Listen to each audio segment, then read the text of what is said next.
Hey everyone, and welcome back to another lazy Sunday. Today we've got something from Electrodes, and boy oh boy is this one going to be interesting. We've got this is the Mighty Ohm Geiger counter kit, and this came courtesy of Electrodes magazine. Now let me just bring something in. They sent me a package. If you remember, I've worked with them before and we made this thing. This was the little VFD clock. It was pretty ace. So we've got another one. So Electrodes sent me this big, oh gosh, there's too much stuff here really to look at. They sent me all of these things. So we've got this screwdriver thing, which is pretty cool. It's very similar to one that I already have. Some balloons, never gonna use those. I think they might be poking fun at me a bit here because they've sent me a resistor color code reading thing and an Ohm's law calculator, a Magpie pen. I guess, do they own the Magpie magazine? Maybe they do.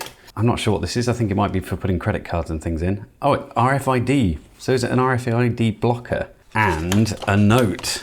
Dear Mr. D. Watts, greetings from Electrodes. Firstly, many thanks for making the cool projects and inspiring the electrical engineers across the globe. Not entirely sure I do that. Here is something from Electrodes. I hope you like it and use it for some awesome projects. All the best from Electrodes and keep up the good work. Well, thank you very much. Anyway, the point is, Electrodes are giving away a green membership to their magazine to everybody who watches this video.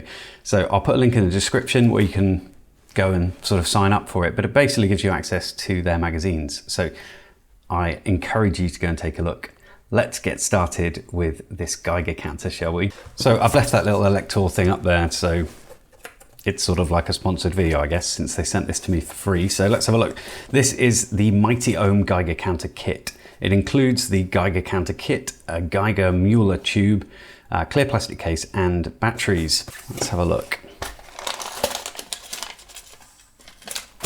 Ooh, so there's the kit and the case, and here's our tube.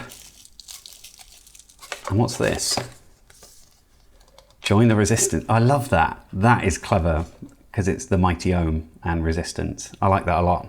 So, assembly instructions. I'm going to get these on my phone and I'll be back in a minute. Armed with the instructions from Mighty Ohm themselves, we will get started. So soldering resistors is the first job.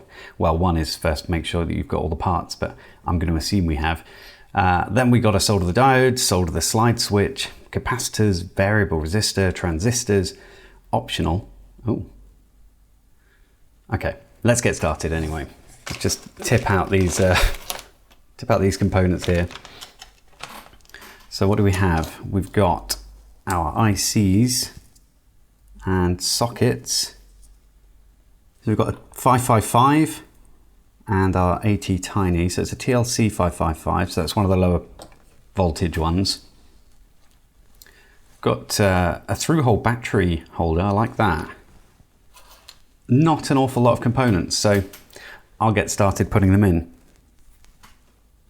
Oh, I've just found there's quite a useful diagram here which has all of the component values on them. So on here we've only got R1 or D2 or R5 there. But I can see from this diagram that R5 is a 1K, R6 is 330. So that should make it a little bit easier. We also might actually have to make use of this thing unless I want to use my multimeter. I think that's a 1K. I think I recognize it. He's already made a mistake. So this 1K is actually a 10K, the one that I thought was a 1K. Damn it. Because orange is 3 rather than 2. So this one is brown, black, brown, which is 101. So that's a 100 ohm resistor. Where do you go? Ah, just over here. That looks like it's going to this LED. So we've got a buzzer here and an LED. So I believe those are going to be the indicators. Brown, black, yellow, gold. So brown 104. So that's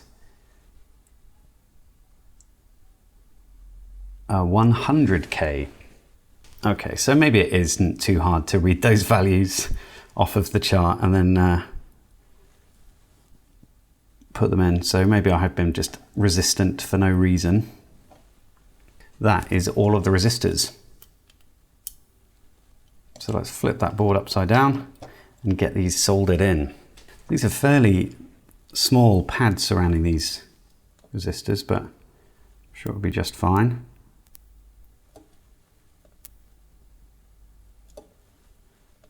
This is definitely going to be one of those times where I miss a leg, I'm sure. These ones are isolated from this copper fill there. So that's isolating the high side, I think. So these tubes require quite high voltage. I might look it up, see whether it's something we can measure. So next up is the diodes. So we've got a couple of different diodes here. Is there only two? It looks like there's only two. So whereabouts do they go? Aha. One's just here and the other one is just there. Now let's just check which one this is. This is the IN4937. So that's going just over here. So let's get that one in. It's got very beefy legs on this one.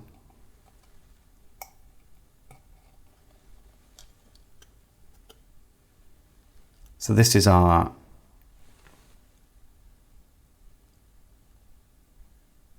I see, this is our high power generation side. So the 555 is actually generating the high power. We've got an inductor that just goes there. So this is feeding the high voltage. Interesting.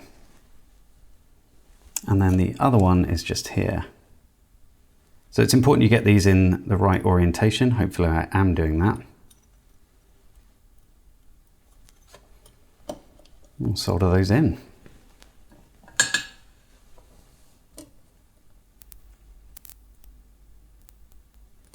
I'll just do one leg of each because I don't feel like they're going to be sitting very nicely. Actually, they look okay. Even if this one's just a little off to the side, it's not a problem. Right, the slide switch is next. That is that one there. So let's pop that in. So these things can be a little bit of a pain to get, oops, bit of a pain to get oriented and nice and flat to the board. So what we'll do is we'll just solder one of the smaller pins and then just double check. Yeah, that's not perfectly flat. So we'll just, not that you can see that. We'll just touch that again. There we go, that feels right. I do hope that it's meant to be pointing outwards. It would make sense that it is, so we're just going to assume that it is. And we'll make sure we solder all of the bits on here because these provide mechanical support on the outside.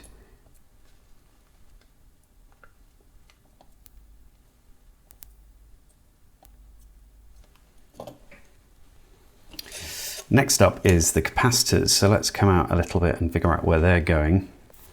So 3 and 4 are 1 nanofarad and a 0.1 microfarad, so 100 nanofarad. C4 is our 104.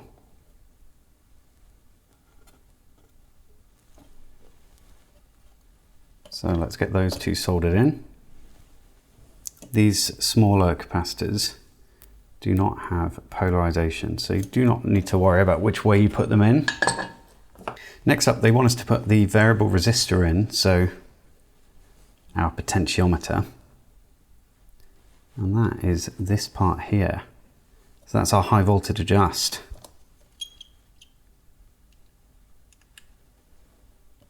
Oh, that's difficult to get in.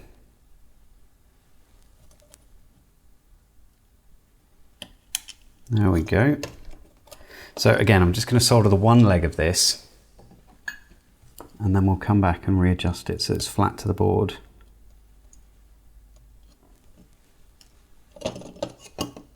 Yeah, I'm not quite flat there. There we are. Next up, we need to solder in the transistors. Now, it looks to me like we've got a 2N3904 there. We have a J3303, don't know what that is, and another 2N3904. So this J3303 is actually Q1. So they haven't gone for sort of the pins in a line, just like they come. You've got to bend out that pin leg a little bit so that you can drop the central one in. There we go. We'll move those in a bit further in shortly. And Q2 and 3 are both 2N3904s.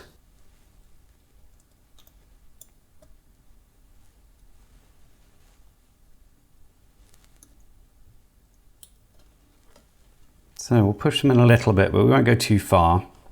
It's very difficult for you to see that when it's not in focus. So we're going to leave about that much gap, I think.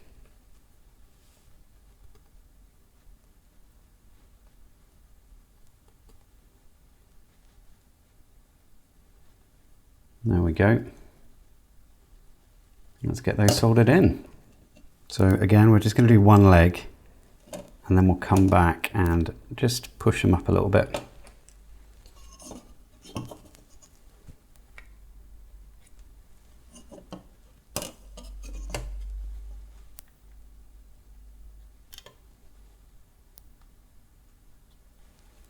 There we go, that will do.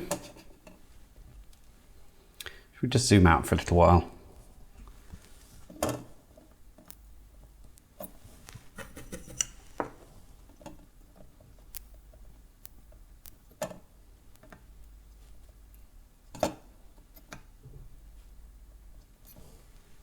So I'm going to skip there's an optional bit for putting in the headers, but we're going to skip that for now and we'll come back to that in a minute. So next step is to solder in capacitor 2, which is marked with 221K, and that goes just here.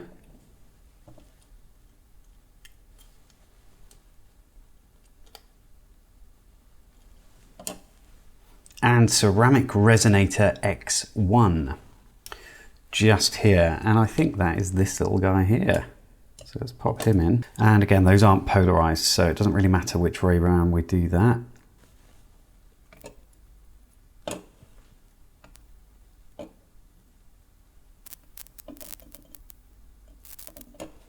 Yeah, let's just move the board around a bit for that one.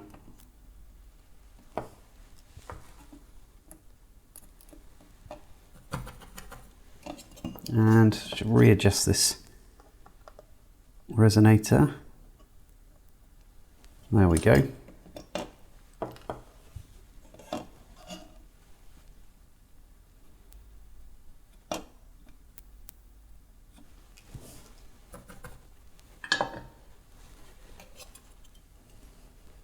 So it looks like the ceramic resonator is actually the crystal for the IC there, for the AT Tiny.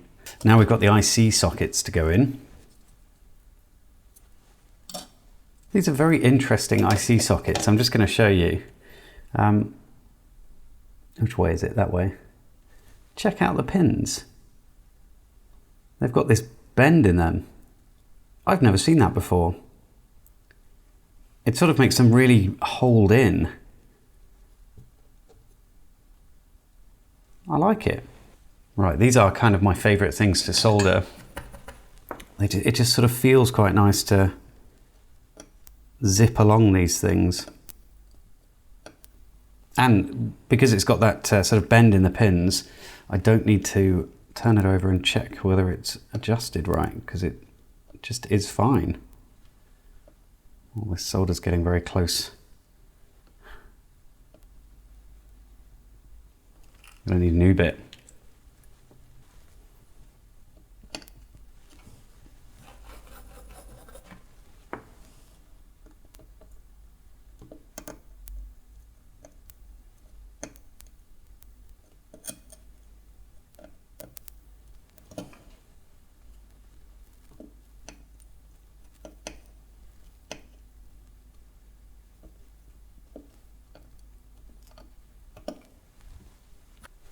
Right, let's get the other IC socket in.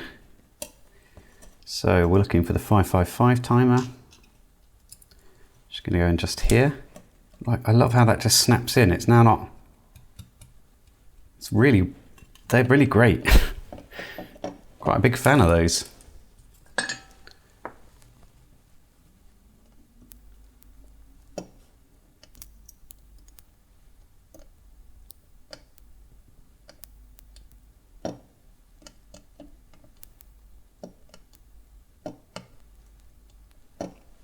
Right, it's really coming together now, isn't it? So next up, we need to solder in the inductor and the piezo buzzer. So there's our inductor.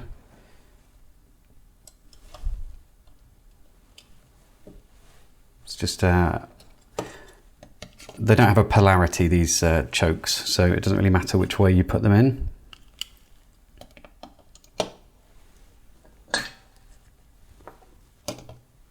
Oh. It would help if I didn't drop it. We'll just do a little bit of a big clive here and just hold it in from the bottom and just feed some solder on. Oh, not overly helpful there. Let's try that again.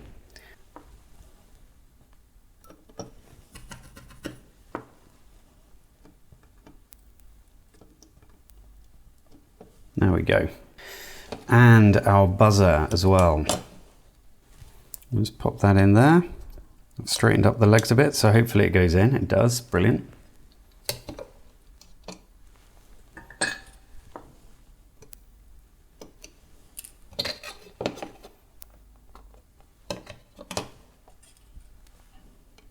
So that should be our radiation clicker. Now I've got our electrolytic capacitor to go in. That is going up here on C5.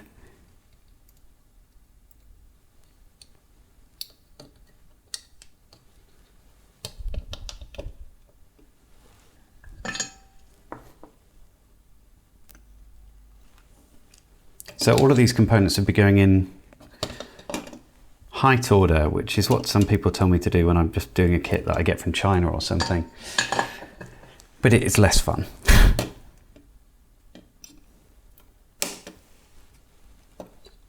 Oh, we're getting there. So next in height order is these tube holder clips. We kind of need to do that with the size of the tube though. And I think we've got the SBM is it? SBM 20, I think. Let's get into it and then we'll have a look at it. So there is the tube, and yeah, we've got to use the furthest ones apart. Oh, you can't see that. So it's got to be one there and one over here. Just like that. So that should, yep, that's going to be perfect. Right, I'm going to roll that back up and put it away so I don't break it. And get these soldered in. Oh, I like how this board's designed so that these things aren't falling out. It's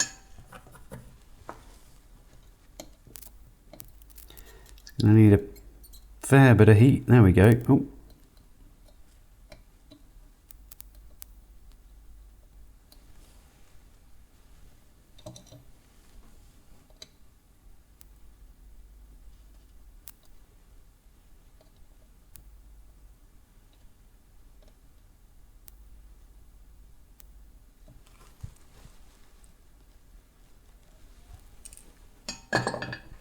That looks good.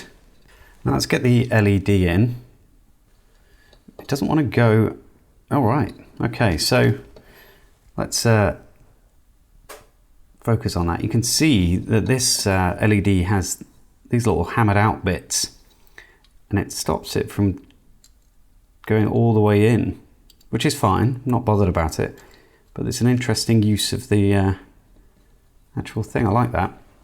So let's pop that in. So as we all know with LEDs, we just do one leg first and then we check to see how badly it is been soldered in. And I'll try and focus a little bit here. There we go.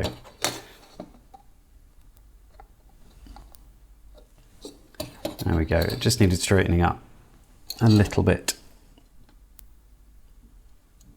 Now we're going to get this big old capacitor in there. So this is, I don't know what it's 103, I think it says there. So where is that going? Oh, right over here. And again, no polarity on this one.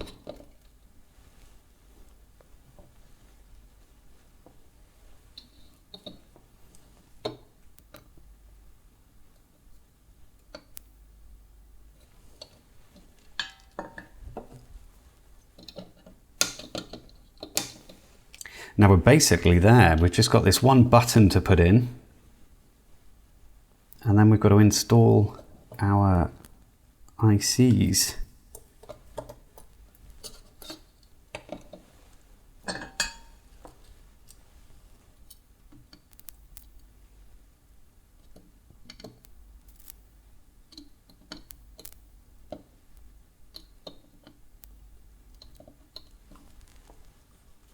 Slightly anemic, that joint there.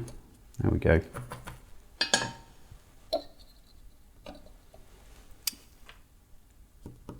Actually, I forgot the battery holder.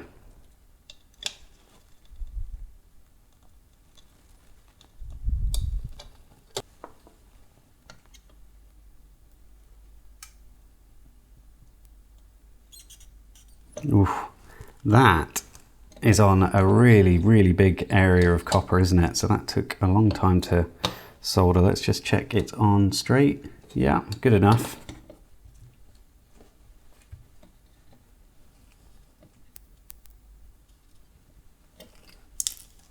Now let's get our ICs in.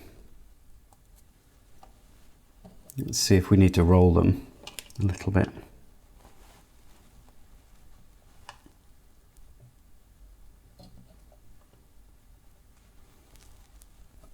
There we go. And then we've got our TLC 555 to go in next. Whoops, I have overbent that because the pins are very weak feeling. Luckily I've got some more of these around if I need to swap it out. I think it's probably okay. Just had a little check to see if I bent any pins, and they will look fine, I think. So the next step is to install the tube. Whoa. So this tube is very fragile. It can break. I feel like these clips are a little bit too grippy, so we're just gonna bend them out some.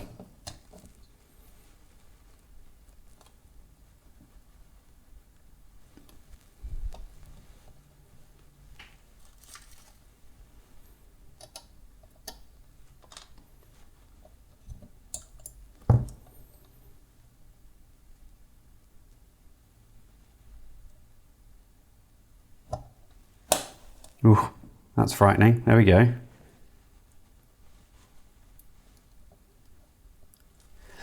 That's it. Hopefully this doesn't have a polarity. Oh crap, it might do. It does have a polarity.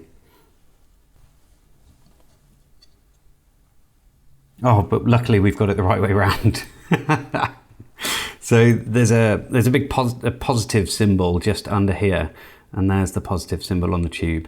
So I got lucky there. So I think what we should do next is probably put the case together, because I think the high voltage on this is like 300 volts or more. So I'll do that. This is kind of boring to do the case, so we'll come back in a minute. There we go, all in its case. Right, so I'm going to tell you something now because I didn't know how they worked, but it's got these lock, what are they called? A lock washer. I don't know where they're meant to go. So I put them on the other side of the acrylic here, so not underneath the screw bolt. Yeah, no idea. So let's get it powered up, shall we? So battery's going in. This is exciting. There's one. and there's the other. Here we go.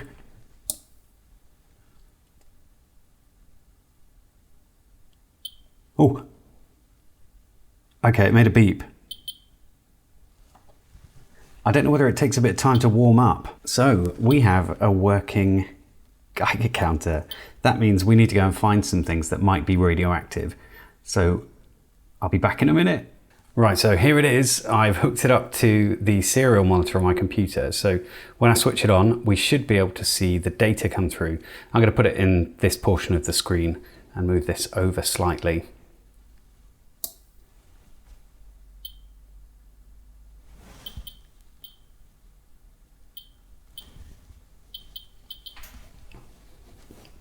So you can see in the serial window, we've got our counts per second. You can see those are ticking up, counts per minute, and then you've got the microsieverts per hour listed on the far side, and it's got a reading setting, whether it's reading it fast or slow.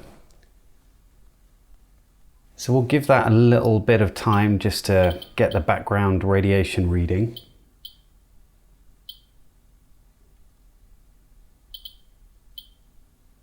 So I think I mentioned before this, this basically picks up beta and gamma radiation. So this is the natural radiation that's in my environment right now.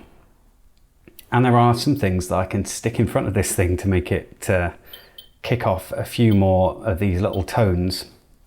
And it gets kind of exciting. But it looks like we've got about 0.2.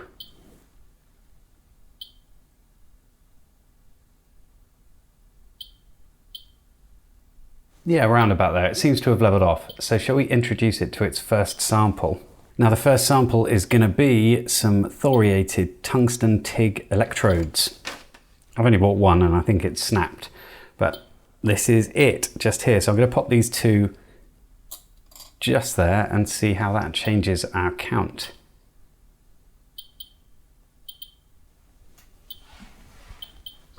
So we were sitting at 0.2.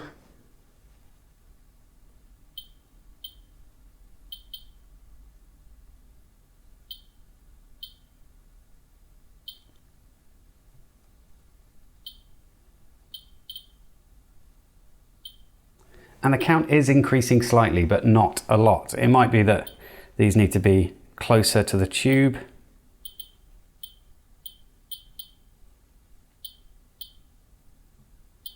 So a little bit, not a lot. But we have one that's much more exciting.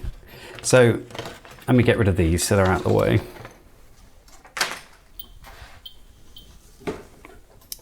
So a long time ago, camping lanterns were thoriated. So camping lantern mantles, and I've got one here. They no longer are thoriated. You really get the ones full of radiation, but this is an anchor mantle. And this one really does make it go very excited.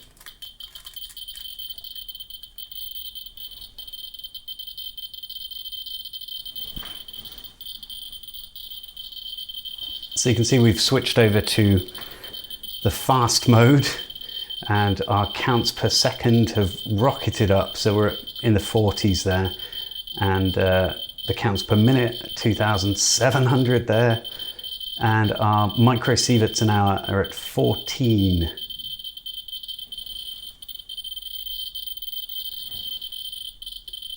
Oh, now at 17, 18, 19. I wonder if we move it a little bit more.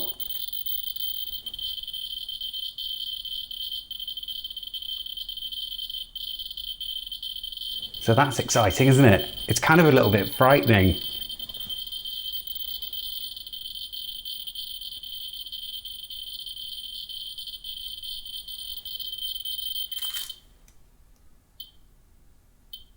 So as the moment you take it away, if I get quite close, it does start picking that up.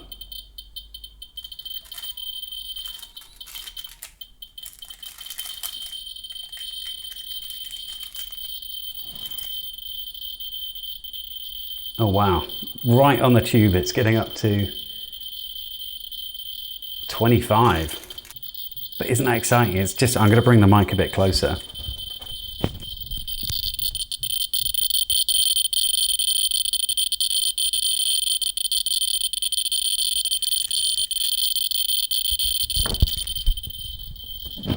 It's kind of just like Chernobyl, isn't it? Anyway, let's get rid of that for now.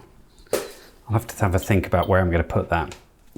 So thank you very much to Electrodes for sending that through. It has been really, really fun. Don't forget to check in the description for a link where you can get that green membership for free for a year, I think. And if you have any suggestions about what else I can stick in front of this Geiger counter, I would love to hear it. I did think this book was sort of a bit radioactive, but it doesn't seem to be now. Or maybe it is a bit. I don't know. Anyway, thank you very much for watching, and I'll see you again soon.